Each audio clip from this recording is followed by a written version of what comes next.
Na última aula, a gente falou sobre as limitações da lógica proposicional na expressão de raciocínio lógico.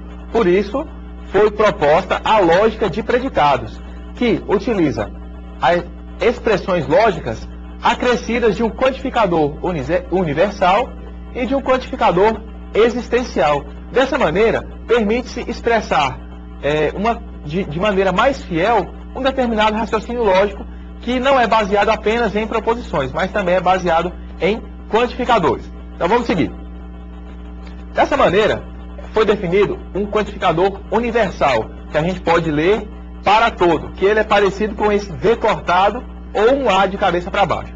Esse quantificador universal, ele pode ser usado para definir um conjunto em que todos os números, todos os itens de um determinado conjunto se enquadram numa determinada situação.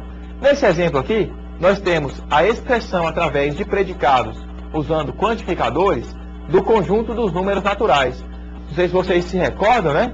Mas lá, mais ou menos na base da quarta série, a gente viu que os números naturais são de 0 para cima, né? Partindo de 0, são números inteiros, não negativos. Então vejamos aqui no slide. Nós temos para todo x, para todo x, x é maior ou igual a 0, certo? Para todo x, x é maior ou igual a 0. Dessa maneira, o que a gente pode concluir? A gente pode concluir que se x é maior ou igual a 0, então x é um número natural. Usando a lógica de predicados, nós podemos expressar esse raciocínio, expressar essa proposição, essa verdade, certo? Vamos ver mais exemplo aqui. Vamos usar o exemplo dos múltiplos de 5. Então nós vamos usar a função lógica m de x, certo? A função lógica m de x indica que x é múltiplo de 5, certo? Então vejamos, R nós vamos usar para expressar a proposição de que o resto da divisão de x por 5 é 0, certo? Então, R de x é o resto da divisão de x por 5. Então eu posso dizer, sem medo de ser feliz, que para todo valor x, para qualquer valor x, x vai ser múltiplo de 5, se e somente se o resto da divisão de x por 5 for igual a 0. Então vejamos, se um determinado número dividido por 5, o resto dá 0, significa que aquele número é um múltiplo de x. Por isso que a gente pode escrever aqui, para todo x, se x é múltiplo de 5, se e somente se o resto da divisão de x por 5 for igual a 0, certo? Nós podemos ainda ter mais exemplos. Vamos acompanhar aqui. Vamos tentar expressar a situação de que um determinado número x é múltiplo de um determinado número y, certo? Então, nesse caso, m de x indica que x é múltiplo de y. Vamos ver o que isso aqui, como a gente pode mostrar isso. Nós vamos usar como auxiliar uma função r de x e y, que indica o resto da divisão de x por y, certo? Dessa maneira, como que a gente pode apresentar isso? Nós podemos apresentar ler esse predicado da seguinte maneira. Vamos acompanhar aqui. Para todos os valores x e y, ou seja, para todos x e y, certo?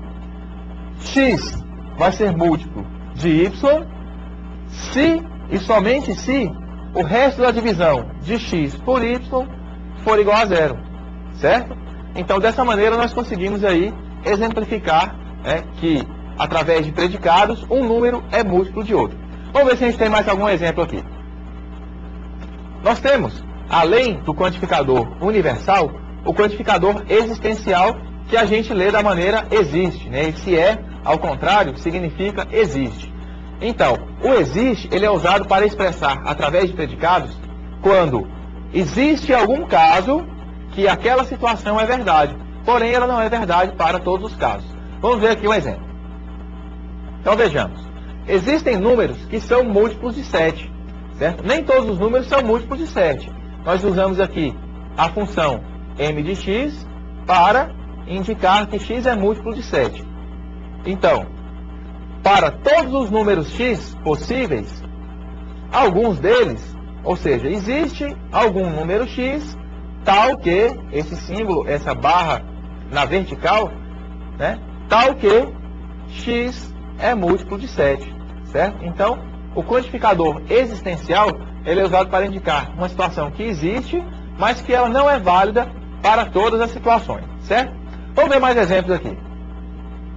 Nós podemos dizer que existem números que são múltiplos de 7 e não são múltiplos de 2, certo? Existem números que são múltiplos de 7 e não são múltiplos de 2. Então vejamos, nós temos aqui, para todo x, certo? Para todo valor x, existe um determinado valor x, tal que x é múltiplo de 7 e x é múltiplo de 2, certo? Nesse exemplo aqui, nós encontramos uma particularidade, certo? Vamos acompanhar aqui no slide. Que nós temos um valor x que representa uma variável, certo? Ou seja, x pode ser, nesse exemplo aqui, qualquer valor numérico.